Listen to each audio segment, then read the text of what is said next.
ఉభయ తెలుగు రాష్ట్రాల పాడి పశువుల పెంపకందారులు, గొర్రెలు, మేకల పెంపకందారులందరికీ స్వాగతం.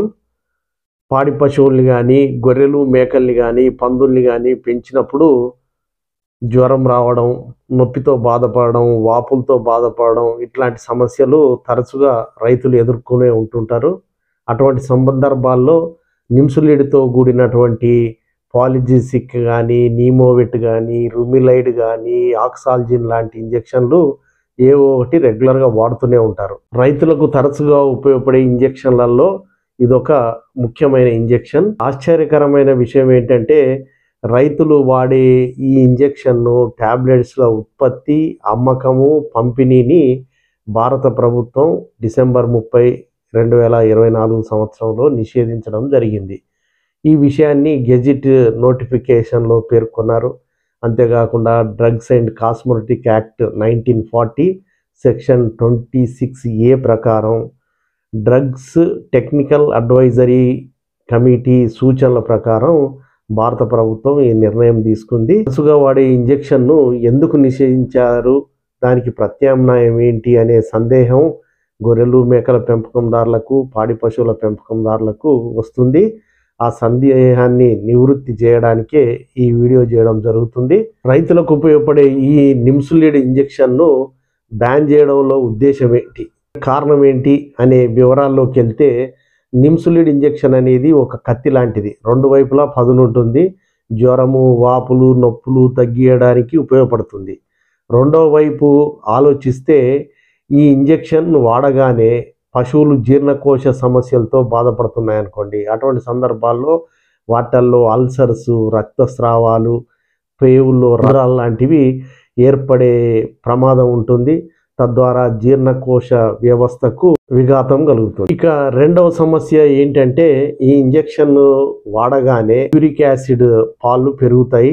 సాధారణంగా యూరిక్ యాసిడ్ పాళ్ళు పెరిగినప్పుడు మూత్రపిండాల సమస్య వస్తుందనే విషయం మనందరికీ తెలిసిందే. అందువల్ల మూత్రపిండ వ్యవస్థ దెబ్బతినే ప్రమాదం ఈ ఇంజెక్షన్ వాడడం వల్ల ఉంటుంది. కాలేయం పనితీరుపై కూడా దుష్ప్రభావం ఉంటుంది. శ్వాస కష్టం కావడం, అలర్జిక్ సమస్యలు అంటే చర్మంపై రియాక్షన్ లాంటివి రావడం లాంటి సమస్యలు కూడా సంభవిస్తాయి. ఇతర non steroidal anti inflammatory drugs, cortisones, anticoagulants ఇట్లాంటి మందులతో ఇంట్రాక్ట్ అయ్యి దుష్ఫలితాలను కలిగించే ప్రమాదం ఉంటుంది. నిమ్సులీడ్ ఇంజెక్షన్ను చూడి పశువులు, గొర్రెలు, మేకలకు, పాలిచ్చే పశువులు, గొర్రెలు, మేకలకు కొద్దిగా జాగ్రత్తగా వాడాల్సిన అవసరం ఉంటుంది. పాలల్లో, మాంసంలో ఈ ఇంజెక్షన్ యొక్క అవశేషాలు ఉంటాయి కాబట్టి మనుషులకు కూడా ప్రమాదం సంభవించే అవకాశం ఉంటుంది.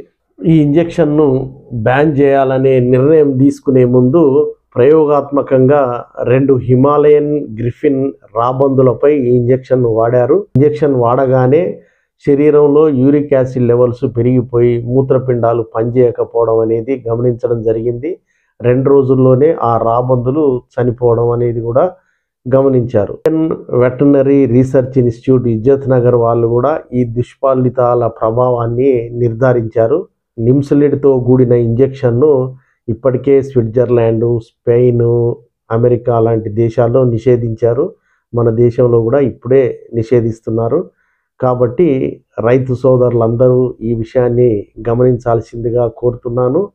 సరే, ఈ ఇంజెక్షన్ బదులు ప్రత్యామ్నాయం ఏంటి, జ్వరం, వాపులు, నొప్పులు వచ్చినప్పుడు ఏ ఇంజెక్షన్లు వాడడం సురక్షితంగా ఉంటుందనే సందేహం మీకు రావచ్చు. అట్లాంటి సందర్భాల్లో మెలనెక్స్ కానీ, టోల్ఫనిక్ యాసిడ్కు చెందినటువంటి మందుల్ని వాడవచ్చు. ఆ మందులు జోబిడ్ ఎమ్ అని, అలెటాల్ అని, ఆక్సిక్యామ్ వెట్ అని ఇట్లాంటి రకరకాల బ్రాండ్ పేర్లతో మార్కెట్లో లభిస్తున్నాయి.